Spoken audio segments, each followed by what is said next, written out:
తల్లిదండ్రులు కావాలని మీ కలను సాకారం చేసుకోండి. ఓఎస్ఎస్ ఫర్టిలిటీ వారి తక్కువ ధర సంతానోత్పత్తి చికిత్సతో అపాయింట్మెంట్స్ కొరకు కాల్ చేయండి 7825893604. హిట్ సినిమా పడితే ఏ డైరెక్టర్ అయినా వెంటనే 2-3 సినిమాలను లైన్ లో పెడతాడు.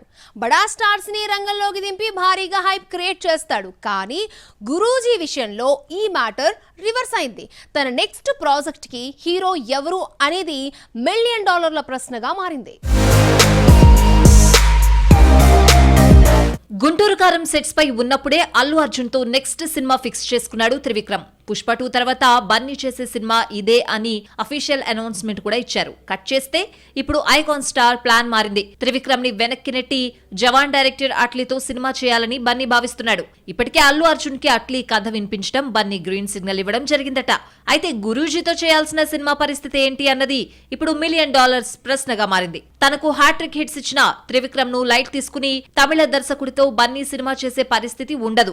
గురూజీతో అల్లు అర్జున్ సినిమా ఉంటుంది, కానీ ముందు అట్లీ సినిమా సెట్స్ పైకి వెళ్తుంది. ఆ తర్వాత చిన్నగా త్రివిక్రమ్ ప్రాజెక్ట్ మొదలయ్యే ఛాన్స్ ఉంది. అంటే 1 ఏడాది పాటు అల్లు అర్జున్ కోసం మాటల మాంత్రికుడు వెయిట్ చేయాల్సిందే. ఈ గ్యాప్ ని ఖాళీగా వదిలేస్తాడా లేక మరో హీరోతో ఒక సినిమా చకచకా కానిచ్చేస్తాడా అన్నది సస్పెన్స్. త్రివిక్రమ్ సినిమా చేస్తానంటే డేట్స్ ఇచ్చేందుకు టైర్ 2 హీరోలు రెడీగా ఉన్నారు. రామ్ నుంచి నాని వరకు అంతా ఈగర్ గా వెయిట్ చేస్తున్నారు. కోలీవుడ్ స్టార్స్ సైతం మాటల మాంత్రికుడితో సినిమా చేసేందుకు సిద్ధంగానే ఉన్నారు. అయితే బన్నీ సినిమాకు ముందు త్రివిక్రమ్ మరో సినిమా చేస్తాడా లేదా అన్నది క్లారిటీ రావాల్సింది. ఒకవేళ ఇదంతా కాకుండా త్రివిక్రమ్ సినిమానే ముందు కానిచ్చేసి ఆ తర్వాతే అట్లీకి బన్నీ ఛాన్స్ ఇచ్చినా ఇవ్వొచ్చనే టాక్ నడుస్తోంది. మరేం జరుగుతుందో చూడాలి.